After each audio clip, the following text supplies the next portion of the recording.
Sir, we need you to step outside. I'm having dinner. Is there a problem? We received a report about suspicious behavior. You've been here over an hour watching people. I'm not watching anyone. I'm eating dinner and waiting for colleagues. Where's your room key? Proof you're a guest? I'm not a guest. I'm having dinner. I don't need to prove anything to you. Sir, if you don't cooperate, you're coming with us. I'm Special Agent Marcus Cole, Bureau of Alcohol, Tobacco, Firearms, and Explosives. I'm the director. This is a mistake. Anyone can claim that. Hands behind your back. Now. Special Agent Ryan Mercer had been with the FBI for 11 years when he walked into a situation that would destroy his career, humiliate two federal agencies, and cost the U.S. government $34.2 million. He was 35 years old, experienced enough to recognize federal credentials when presented, but apparently convinced that his instincts about who looked suspicious were more reliable than physical evidence held in his hands. One Thursday evening at the Capitol Meridian Hotel in Washington, D.C., he received a call about a suspicious black man lingering in the hotel bar, allegedly casing the room and making guests uncomfortable. The suspicious man was Marcus Cole, the Senate-confirmed director of the Bureau of Alcohol, Tobacco, Firearms, and Explosives, sitting alone at the bar reviewing briefing documents while waiting for his deputy director and chief of staff to arrive for a working dinner. What Mercer did next, ignoring Cole's ATF credentials and federal ID, dismissing the hotel manager's frantic attempts to intervene, and arresting a sitting federal agency director in front of 24 hotel guests and staff, would become a case study in how racial profiling operates even at the highest levels of government and how assumptions about who belongs in power can override every piece of contradictory evidence.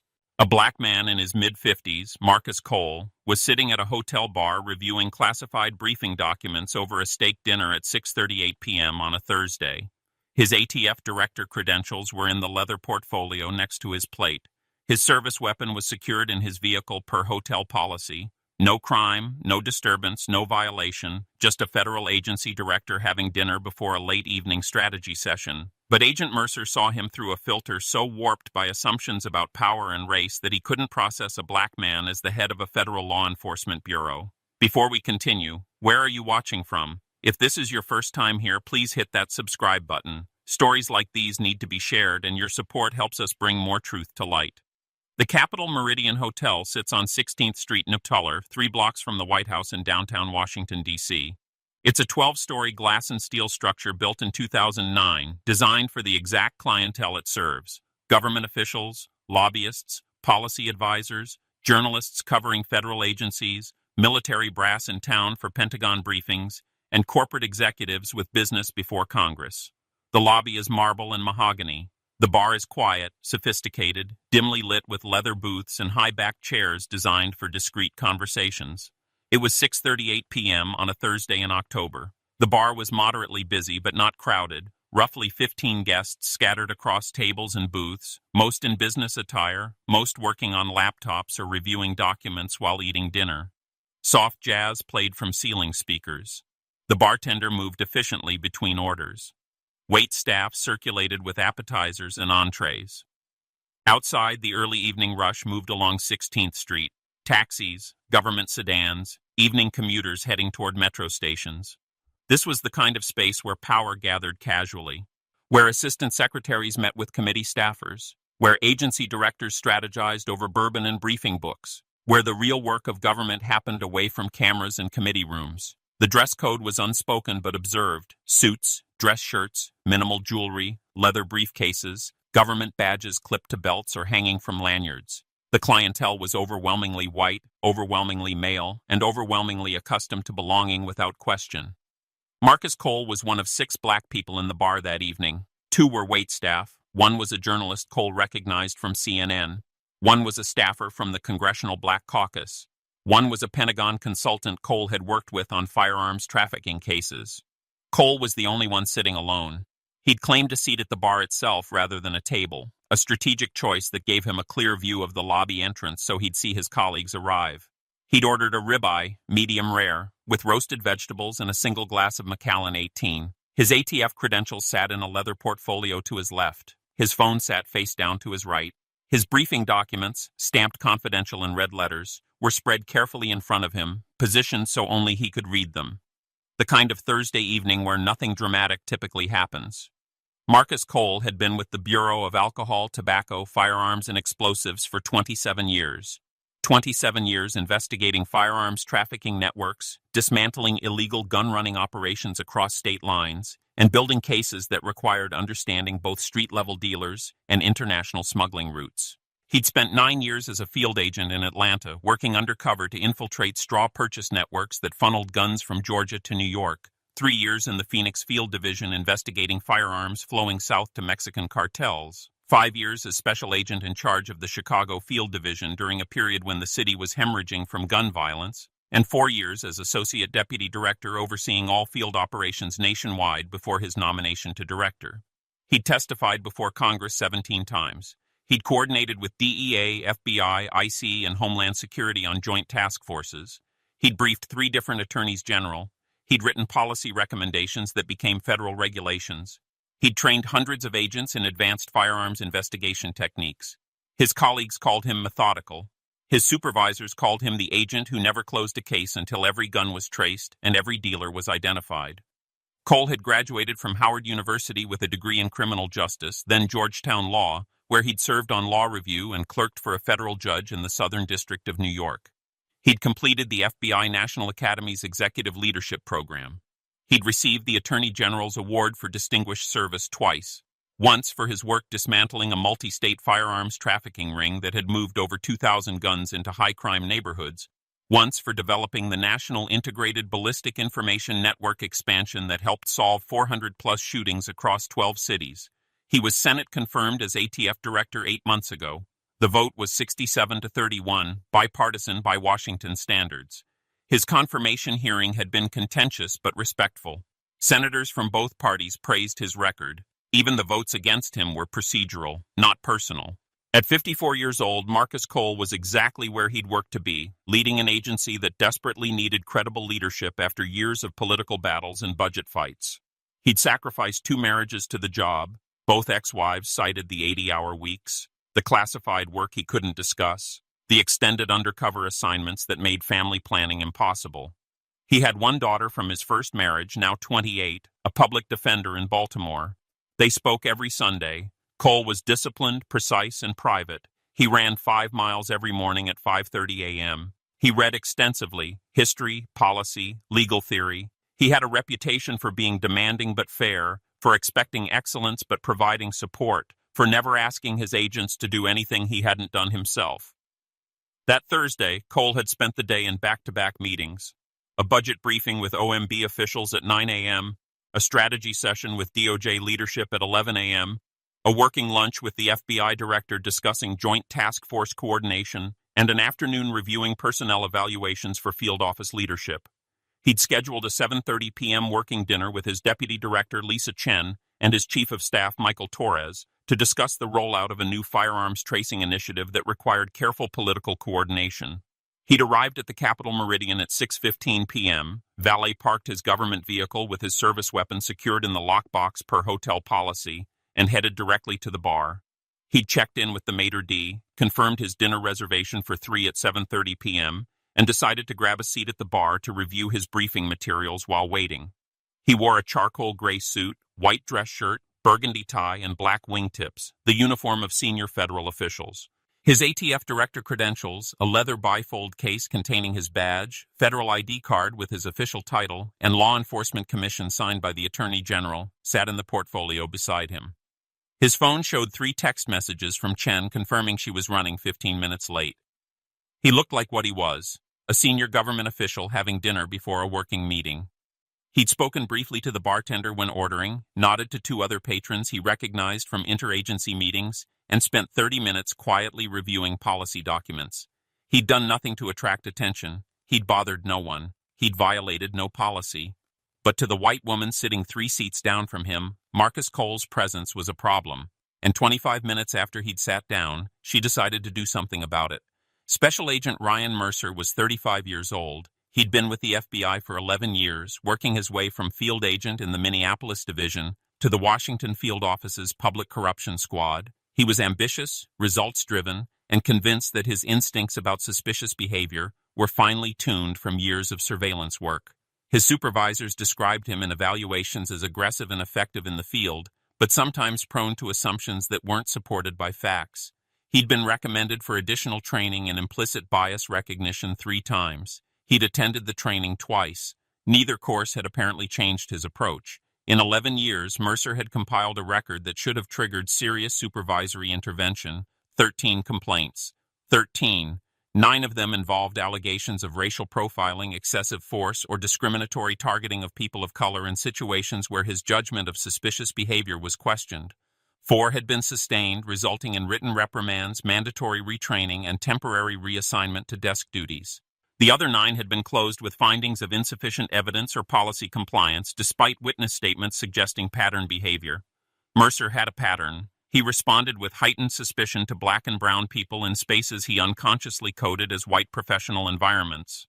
A black software engineer working late in a DuPont Circle office building was detained for 40 minutes while Mercer verified his employee credentials, despite the man's company ID and access card. The complaint was sustained but resulted only in counseling. A Hispanic congressional staffer photographing the Capitol for his family visiting from Texas was questioned about potential security reconnaissance.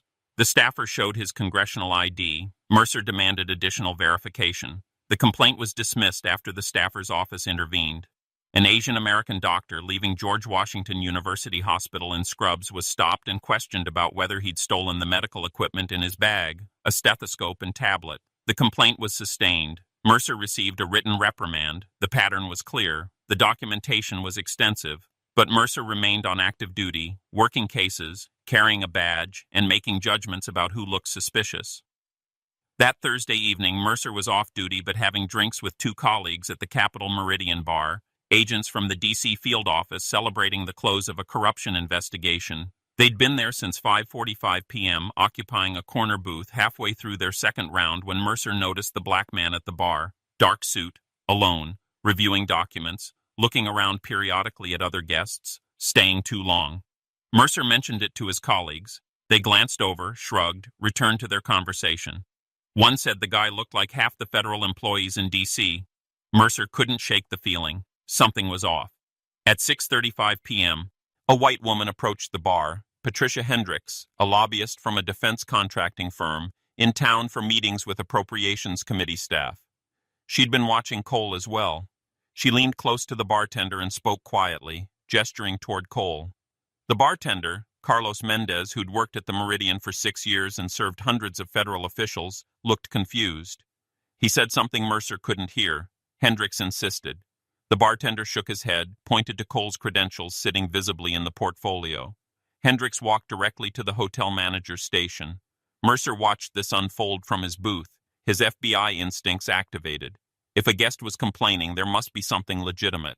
He stood, badge already in hand, and moved toward the bar. Mercer arrived at the bar at 6:38 p.m. His mind had already constructed the narrative: suspicious individual, guest complaint, possible trespassing, potential threat assessment.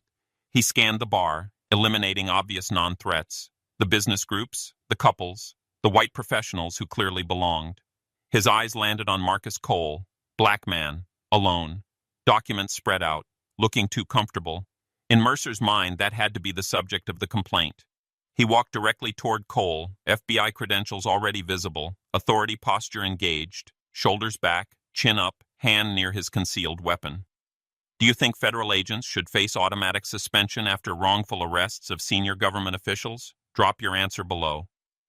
Cole was reading a policy memo about firearms dealer inspection protocols when he became aware of someone standing directly behind him, close enough that he could feel their presence. He looked up and saw a white man in business casual attire holding FBI credentials at chest level, expression hard, stance aggressive. "Sir, we need you to step outside." Cole's mind processed this instantly. FBI agent, off-duty based on clothing, approaching without introduction or explanation. His first thought was security threat. His second was confusion. "I'm having dinner. Is there a problem? We received a report about suspicious behavior. You've been here over an hour watching people." Cole felt his stomach tighten. He knew exactly what this was. He'd lived it before. Different cities, different contexts, same assumptions. A black man somewhere he supposedly didn't belong. "I'm not watching anyone. I'm eating dinner and waiting for colleagues." Mercer's jaw clenched. The defensive tone confirmed his suspicions. Evasive, not providing details. Typical criminal deflection. Where's your room key? Proof you're a guest?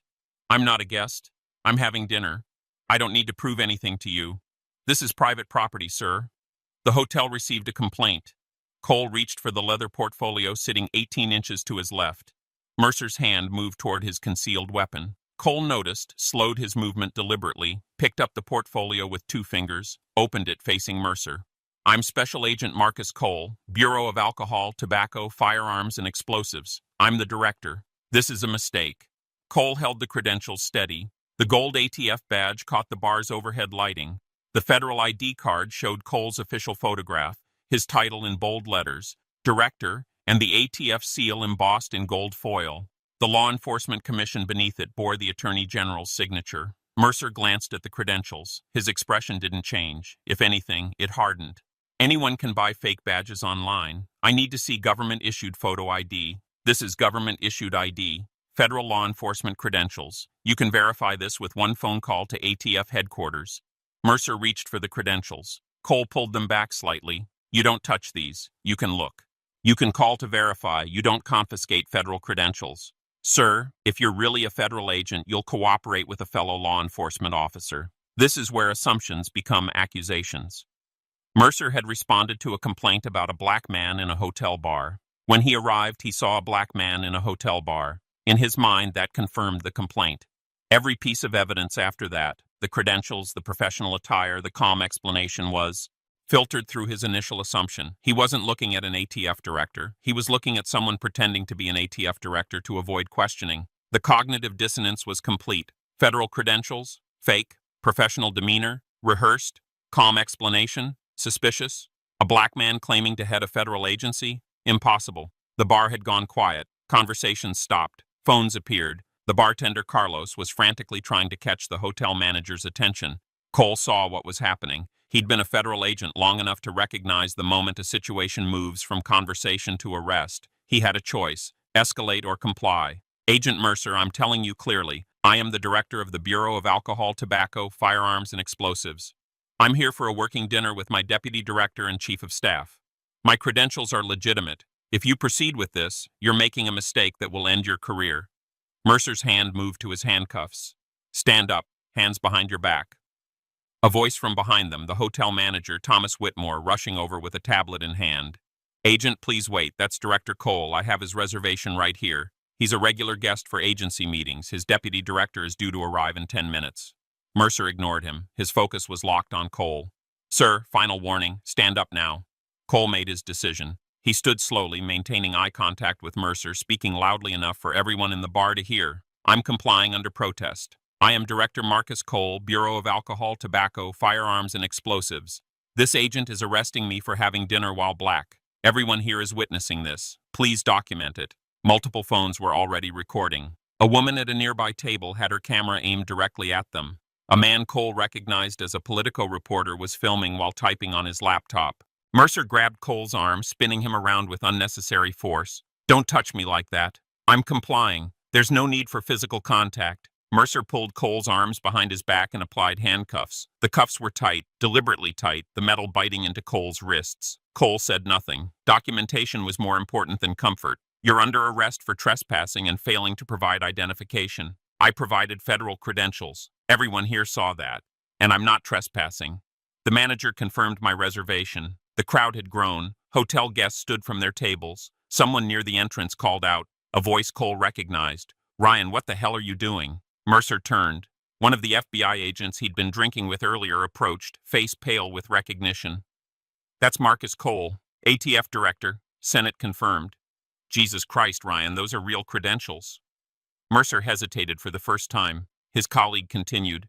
I've seen him at interagency meetings. That's actually him. Mercer's hands were shaking now, but he'd gone too far to back down. He guided Cole toward the lobby, still handcuffed, past a growing crowd of hotel guests and staff. Agent Mercer, read your nameplate. You are arresting a sitting federal agency director without cause. You refused to verify legitimate credentials. You ignored the hotel manager's confirmation, and you're doing it in front of dozens of witnesses. This will destroy your career. Mercer said nothing. He walked Cole toward the lobby exit where his government vehicle was parked. Cole looked back at the bar. The Politico reporter was on his phone, already filing the story. The hotel manager was pulling up Cole's reservation confirmation on his tablet, showing it to other agents. Patricia Hendricks, the woman who'd initiated the complaint, had disappeared. Why do some agents interpret federal credentials from black officials as automatically suspicious? Comment your thoughts. Supervisory Special Agent Catherine Torres arrived at the Capitol Meridian within 8 minutes of receiving the frantic call from Mercer's colleague. She was a 23-year veteran with the FBI, currently serving as Assistant Special Agent in charge of the Washington Field Office's Criminal Division. She'd supervised Mercer directly for 2 years. She'd written the evaluations recommending additional implicit bias training. She'd reviewed his complaint file and flagged his pattern. She knew exactly what kind of situation she was walking into. She entered the hotel lobby and immediately assessed the scene. Mercer standing near the entrance with a black man in handcuffs, hotel manager arguing frantically, crowd of witnesses with phones recording, 2 off-duty FBI agents trying to explain something to Mercer. Torres approached with controlled urgency. "Mercer, report." "Ma'am, I responded to a hotel complaint about suspicious behavior. Subject refused to provide proper identification, claimed to be a federal agent, presented what appeared to be counterfeit credentials." Torres turned to Cole. "Sir, what's your name?" "Director Marcus Cole." "ATF. Senate confirmed 8 months ago.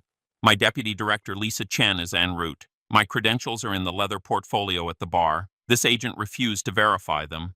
Torres walked directly to the bar, picked up the portfolio, examined the credentials carefully. The badge weight was correct. The ID card hologram was authentic. The Law Enforcement Commission paper stock matched federal standards. She pulled out her phone and dialed ATF Headquarters Duty Officer. "This is ASAC Torres, FBI Washington Field Office. I need immediate confirmation on your director's current location."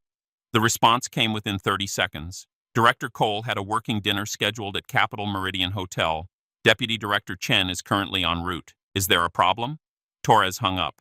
She turned to Mercer, her expression moving from concern to barely contained fury. "Mercer, those are legitimate credentials. Director Cole is exactly who he says he is. He refused to—" "I don't care what he refused. You verify before you arrest. That's basic procedure. That's explicit policy. You've had 13 complaints teaching you that lesson." Torres approached Cole, unlocking the handcuffs herself. "Director Cole, on behalf of the Federal Bureau of Investigation, I apologize. This is inexcusable." Cole rubbed his wrists. Deep red marks were visible where the metal had pressed into his skin. He said nothing. He was building his case. Every moment mattered. Torres turned to Mercer with an expression of finality. "Badge and credentials, weapon, phone, administrative leave effective immediately pending investigation." "Ma'am, I was responding to a complaint. You arrested the Senate-confirmed director of the Bureau of Alcohol, Tobacco, Firearms, and Explosives for having dinner. You refused to verify federal credentials. You ignored the hotel manager's confirmation. You proceeded despite your own colleague's intervention. Give me your badge." Mercer handed over his credentials, his weapon, his phone. His hands were shaking. For the first time, the full weight of what he'd done seemed to register on his face. "You will report to the Washington Field Office at 8 a.m. tomorrow for formal interview. You will not discuss this incident with anyone. You will not contact Director Cole or anyone from ATF. Do you understand?" "Yes, ma'am. Leave now." Torres turned back to Cole. "Director Cole, I will personally ensure a full investigation. This is unacceptable." Cole's response was measured, deliberate. "ASAC Torres, I appreciate the apology, but we both know this isn't about one agent's mistake. This is about a pattern you've documented for 2 years and a system that kept him on active duty despite 13 complaints. I'll be retaining counsel. ATF's Office of General Counsel will be in contact with the Bureau tomorrow."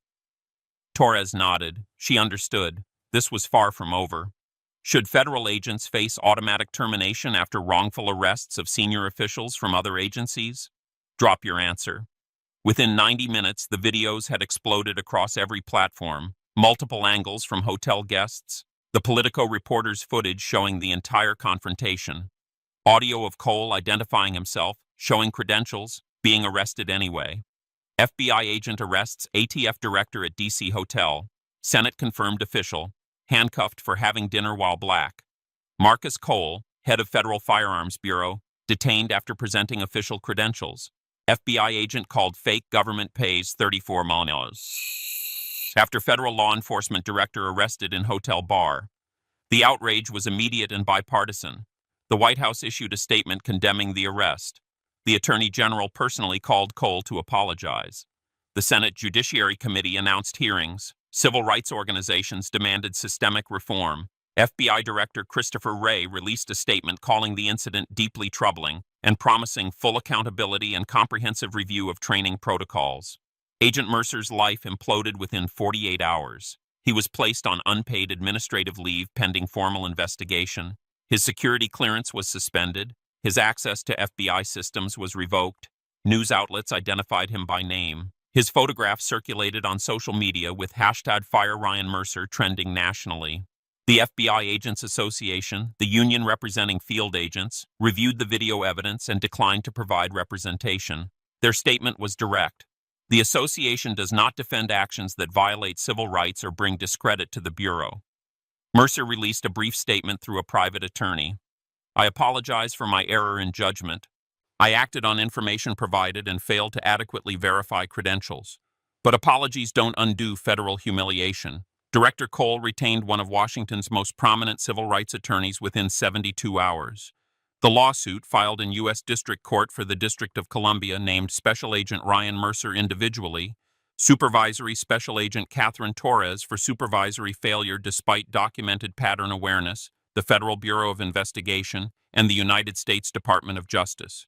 The claims were comprehensive: unlawful arrest without probable cause or reasonable suspicion, violation of Fourth Amendment rights against unreasonable seizure, violation of civil rights under 42 U.S.C. Section 1983, racial profiling and discrimination based on race, excessive use of force, unnecessarily tight handcuffs, physical contact, intentional infliction of emotional distress, failure to verify federal credentials despite explicit policy requirements, supervisory failure to remove agent after 13 documented complaints, failure to adequately train and supervise agents with demonstrated patterns of discriminatory conduct.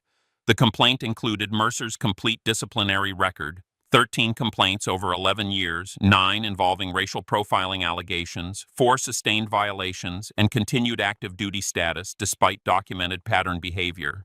The evidence was devastating: video from 7 different angles, audio of Cole's repeated identification attempts, the hotel manager's testimony, verification that Cole's credentials were examined and dismissed, expert testimony on federal credential authenticity, the Politico reporter's contemporaneous notes. The Department of Justice's Civil Division reviewed the case for 2 months. Their assessment was unequivocal, indefensible. The evidence was overwhelming. The victim was a Senate-confirmed presidential appointee. The optics were catastrophic.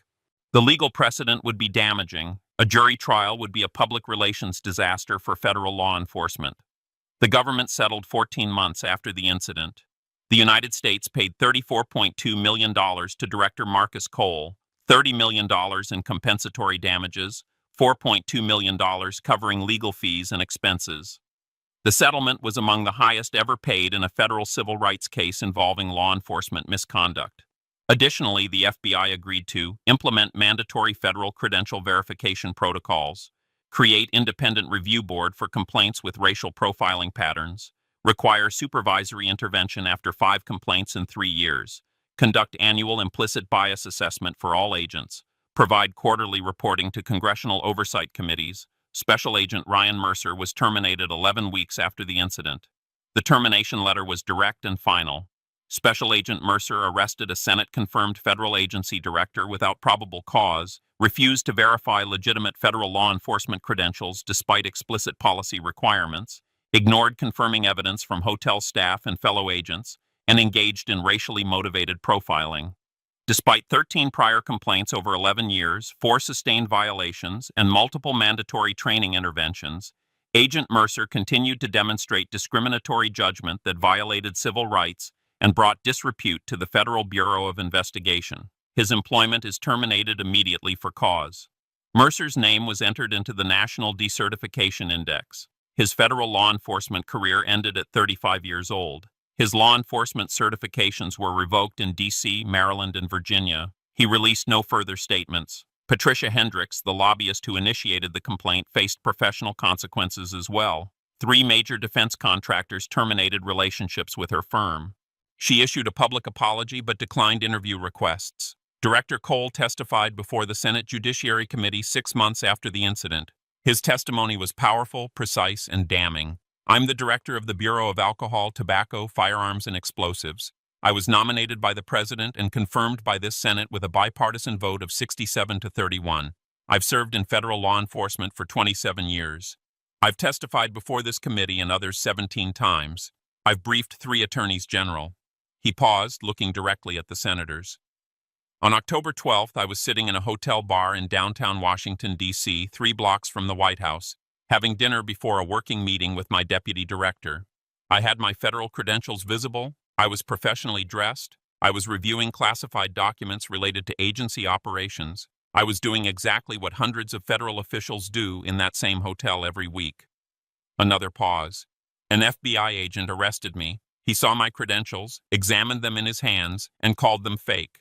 He ignored the hotel manager who confirmed my reservation. He ignored his own colleague who recognized me from interagency meetings. He handcuffed me in front of 24 witnesses and a reporter who filmed the entire encounter. His voice strengthened.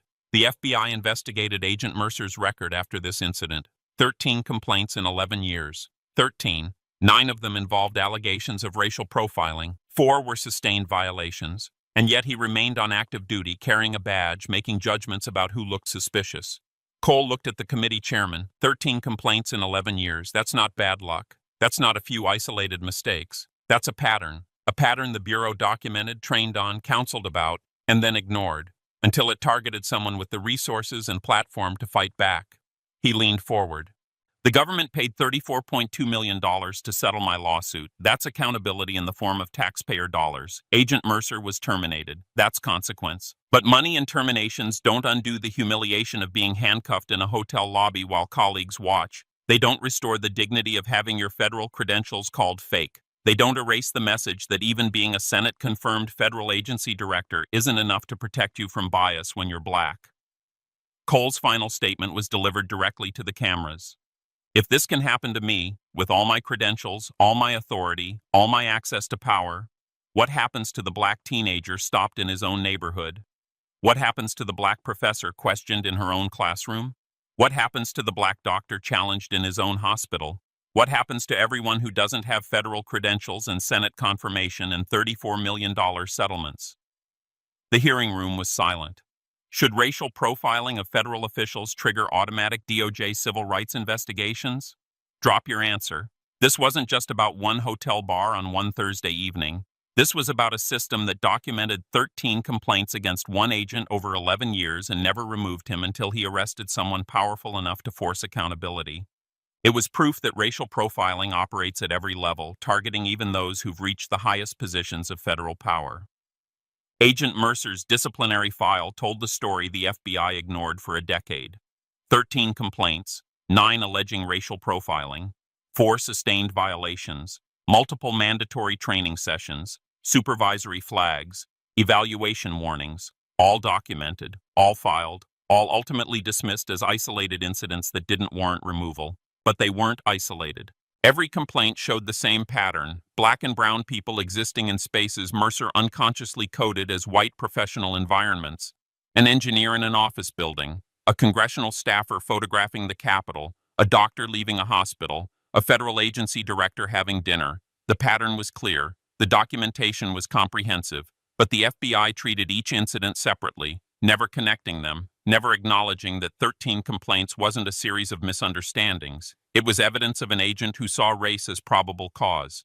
Ryan Mercer's career is over. That's justice. The government paid $34.2 million. That's accountability. The FBI implemented new protocols. That's reform. But settlements don't undo trauma. Terminations don't restore dignity. New policies don't erase the message that a black man heading a federal law enforcement agency can still be arrested for having dinner. The real question is, what changes now? Does the FBI finally remove agents after 5 complaints instead of 13? Do supervisors finally connect the dots at complaint 3? Do federal agencies finally acknowledge that documenting patterns without acting on them is complicity? Do we finally recognize that implicit bias training without accountability is theater? That diversity initiatives without consequences for discriminatory behavior are performance? That every federal official, regardless of race, deserves to have dinner without being arrested? Because if we don't fix the system that kept Mercer on patrol despite 13 complaints, If we don't address the culture that taught Patricia Hendricks to see a black man in a suit as automatically suspicious, if we don't fundamentally restructure how law enforcement responds to bias, then we're just waiting for the next agent, the next victim, the next $34 million settlement. Comment if you believe this should be mandatory federal policy. Any federal law enforcement agent with 5 or more complaints involving racial profiling in 3 years faces automatic suspension pending independent review with termination for sustained patterns. And if you think these stories matter, if you believe accountability starts with exposure and change requires pressure, then hit that subscribe button. We're not stopping. We're going to keep documenting these patterns. We're going to keep demanding better. We're going to keep fighting for the federal directors, the hotel guests, the ordinary people who deserve to exist without being criminalized for being black. This isn't just about one FBI agent or one ATF director. It's about all of us and the government we're willing to accept. One that documents patterns of discrimination but acts only when the victim has power, or one that prevents the pattern from forming in the first place.